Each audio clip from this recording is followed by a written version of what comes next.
En een soort mensen binnen tieren nieuwsgierig naar hoe de bunker er van binnen eens uitshot. Nou, ik moet graag even zien hoe het nou nog weer en hoe het straks wordt. Ja, je bent hier al zo lang en je bent heel vaak bij ons gegaan en ik moet niet, jongen. Nou ja. Maar nog nooit er in West? Nee, nog nooit in West. Nee.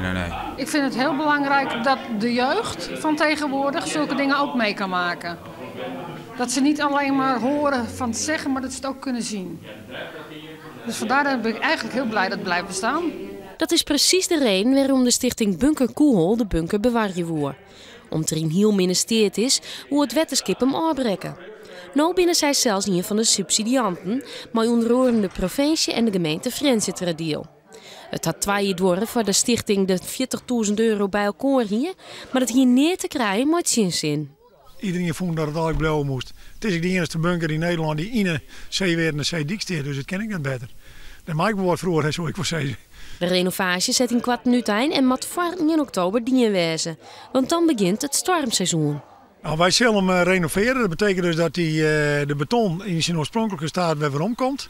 En dat betekent ook dat die voormoorden, zou die nou zeggen, die stien die er in de Tweede Wereldoorlog net weer, dat die dus ook afbrutsen wordt.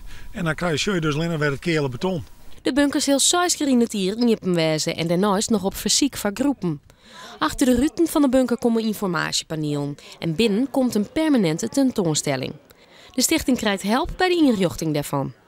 Ja, dat is maar het Kazemaatmuseum, maar ik maar het Verzetsmuseum. Die binnen er klaar voor om uw materiaal te jan om je tentoon te stellen. En die samenwerking is heel goed. Maar dan nog wel vorm krijgen, maar de eerste taslezingen zijn er al.